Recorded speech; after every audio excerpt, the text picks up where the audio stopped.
അന്ന് ഈ നവധാര സിനിമയുടെ ഒരു തുടക്കം ഇട്ട ആൾ തന്നെയാണ്. അന്ന് ഈ അങ്കുറും നിശാന്തും മന്ഥൻ പോലെ സിനിമ രചിച്ചും. മന്ഥൻ എന്ന് പറഞ്ഞ സിനിമ ഒരു അതിശയം തന്നെയാ, ഇത്ര ആളിന്റെ ഒരു ഇത്. പിന്നെ പുള്ളി ഒരു ഗ്രാമീണ അതുവരെ ഞങ്ങൾ കാണാത്ത ഒരു ഇന്ത്യയിലെ കാണാത്ത ഒരു ഗ്രാമീണ ചിത്രങ്ങളിലൊക്കെ കഥകളൊക്കെ പുള്ളി ആദ്യം കൊണ്ടുവന്ന. നമുക്ക് ആലോചിക്കേണ്ട ഒരു കാര്യം, പുള്ളി അഡ്വർടൈസ്മെന്റ് ഫീൽഡിലായിരുന്നു, അവിടെ നിന്ന് ഇങ്ങോട്ട് വന്ന് ഇങ്ങനത്തെ ചിത്രങ്ങളൊക്കെ ഉണ്ടാക്കി. പിന്നെ എനിക്ക് തോന്നുന്നു ശ്യാം സാറിന്റെ വേറെ ഒരു കോൺട്രിബ്യൂഷൻ എന്ന് പറഞ്ഞാൽ പുള്ളി ഒരു ഇന്ത്യൻ ഒരു ഹിസ്റ്ററിയുടെ ഒരു നോട്ടക്കാരനായിരുന്നു. ഇപ്പൊ ഭാരത് കി ഖോജ് പോലത്തെ ഒരു വലിയ സീരീസ് ഉണ്ടാക്കി.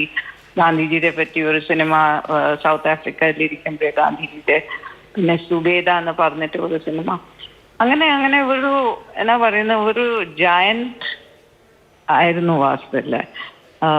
1-2 സിനിമയിലല്ല, ഇത് ഒരു വലിയ കോൺട്രിബ്യൂഷനാ. മാത്രമല്ല ഒത്തിരി വേറെ തരത്തിലുള്ള കോൺട്രിബ്യൂഷൻസ് ഉണ്ട് പുള്ളിയുടെ. ഇപ്പൊ നമ്മുടെ സെൻസർ ലോ ഒക്കെ ഒന്ന് അമെൻഡ് ചെയ്തപ്പോഴേ പുള്ളിയായിരുന്നു അതിന്റെ ചെയർമാൻ.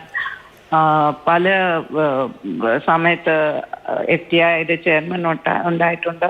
അങ്ങനെ ഒരു വലിയ ഒരു ഫിഗർ തന്നെ ആയിരുന്നു ഇന്ത്യൻ സിനിമയ്ക്ക്. വലിയ ഒരു നഷ്ടമാണ് അങ്ങനത്തെ ഒരു. എനിക്ക് തോന്നുന്നു ഇന്നത്തെ കാലത്ത് ഒരു ഓൾമോസ്റ്റ് ഒരു പാൻ ഇന്ത്യൻ. തീർച്ചയായിട്ടും ഇപ്പൊ കാൻ ഫിലിം ഫെസ്റ്റിവലൊക്കെ അദ്ദേഹത്തിന്റെ സിനിമകൾ വീണ്ടും പ്രദർശിപ്പിക്കുന്നുണ്ട്. ഇക്കാലത്തും പ്രസക്തി ഒട്ടും കുറഞ്ഞില്ല. റീസ്റ്റോർ ചെയ്ത വിഭാഗത്തിൽ കഴിഞ്ഞ വർഷമാണെന്ന് തോന്നുന്നു ക്യാൻസിൽ കാണിച്ചിരുന്നു.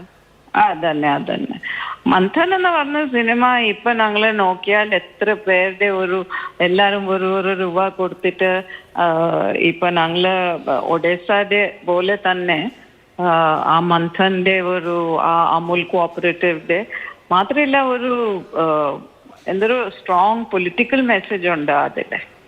അങ്കൂർ എന്ന് പറഞ്ഞിട്ട് അതായിരുന്നു ഫസ്റ്റ് സിനിമ. പിന്നെ എന്തൊക്കെയാ പെർഫോമൻസസ് മണ്ടി.